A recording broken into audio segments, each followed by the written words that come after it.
Il-konsulent Karl Ġerman jiddeskrivi l-problema ta' nuqqas ta' sodod fil-Mater Dei bħala waħda akuta. Huwa qal li l-problema ta' nuqqas ta' sodod fil-Mater Dei ilha teżisti sa mill-ewwel ġurnata li beda jopera. Konsulent Karl Ġerman jgħid li l-problema ta' nuqqas ta' sodod fil-Mater Dei tant hija kbira li m'għadix tista' ssir distinzjoni bejn swali li jilqgħu fihom pazjenti li jkunu għadhom jaslu u swali prinċipali għaliex il-pazjenti qegħdin jitpoġġew f'kull rokna tal-isptar. Il-konsulent mediku qal li minħabba s-sitwazzjoni preżenti l-pazjenti qed jirċievu trattament inferjuri. Huwa qal li s-sitwazzjoni fil-kuraturi tal-casualty hija tal-mistħija u inaċċettabbli u l-idea li l-fwajjer jinqeleb għal discharge zone hija soluzzjoni temporanja.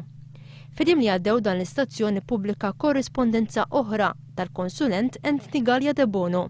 Dan kien qal li l-proposta li resqet il-mam biex l-isptar Mater Dei jilqa' aktar sodod minn San Luqa ġiet injorata u skartata.